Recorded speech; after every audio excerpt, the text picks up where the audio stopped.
Hi, friends. Today I met one of my friends who's just recently become a manager, and he inherited a team of people, which is like any other team, right? So there are some people who are top performers, there are some people who are average, there are some people who are not so great in terms of their past performances. And he asked this question: how can he create or convert this team that he has inherited to a high performance team? What are the fundamental things that he need to do, say, be, so that the team as an overall unit become a high performing team? Made me think about this, and what I told him was that there are three C's that are required in order for any team to transform from where they are into becoming a high performing team. And these three things need to happen in a particular order, right? So the first C that is super important and is needed in any is fundamental and foundational in any high performing team is a sense of companionship or a sense of uh, togetherness, right? Um, if you don't like each other, if you don't like the company of each other, if you don't um, enjoy working together, it is super difficult for you to perform at a high level consistently over a period of time, um, simply because there are ruptures that will happen, there are issues that will pop up, and there are times when conflicts will arise and conflicts which leave a mark. And these conflicts which leave a mark typically tend to break down trust and break down camaraderie and create issues which bring your overall performance down a notch, sometimes more than a notch. So, first and foremost is companionship. Are you, as a team, willing to come together, and can you work together? Uh, l- uh, can you create an environment in which, or can you build a team where uh, ideas clash and not ideologies, where ideas are looked at from a merit point of view and not individuals. So that's number one, companionship. The second thing that is super important for you to build a team which is high performing is commitment. So once you are willing and are able to work together as a unit, when you are able to look past the differences that occur, look past the different perspectives and different cultures that people come from, then you need a commitment to a vision that you're going towards. What does high performance look like? What does the goal of the team look like? What will each one of the persons in the team, your roles look like? What do you bring to the table? How do you ensure that all of us have that clarity, so that we know what role we play and what strengths we bring to the table, where our weaknesses, and how can someone else in our team cover for those weaknesses? That commitment to the vision and commitment to becoming a high performing team comes second. So you start with companionship, then you go to commitment. And then the third one is culture.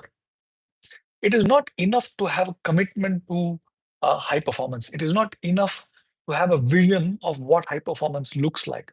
You also need to put in place systems. You also need to put in place rituals. You also need to put in place structures.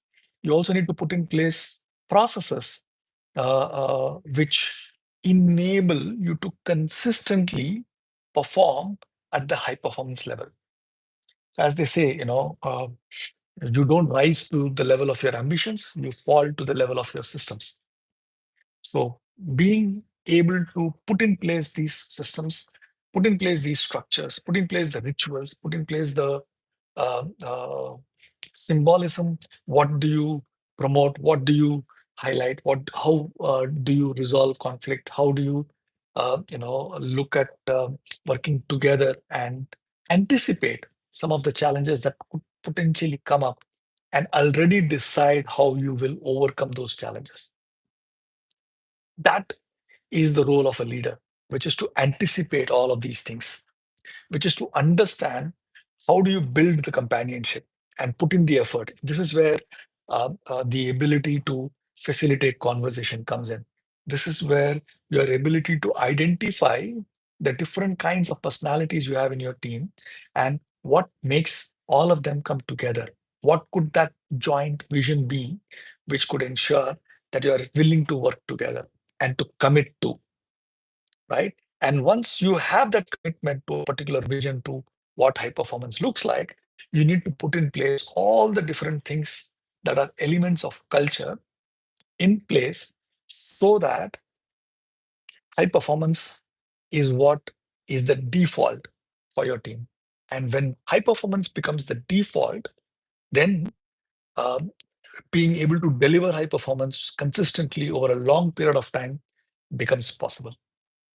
Even if there is one of them which is missing or lacking in a team, uh, it severely limits your ability to perform consistently at a very, very high level over long periods of time.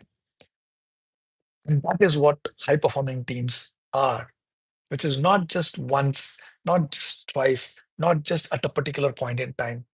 The ability to deliver really high level performance as a unit together consistently over long periods of time. And that requires the three C's: companionship, commitment to a vision, and the culture that supports, not only supports, but expects and enables high performance. I'm on a journey to becoming a leader worth following.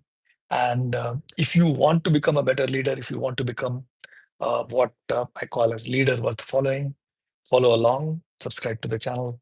And I'm going live every day to talk about what I learn and to talk about what you can do in order for you to become a leader worth following.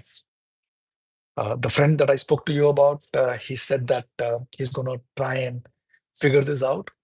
I told him that he should check out the work that Chad Littlefield does when it comes to the facilitation skills. You should check out a lot of work which is being done by people like Seth Godin, Colin Ellis on building a culture. And last but not the least, I think it is also super important to learn from people on how do you create a compelling vision that your entire team can agree to go forward for, and what high performance looks like.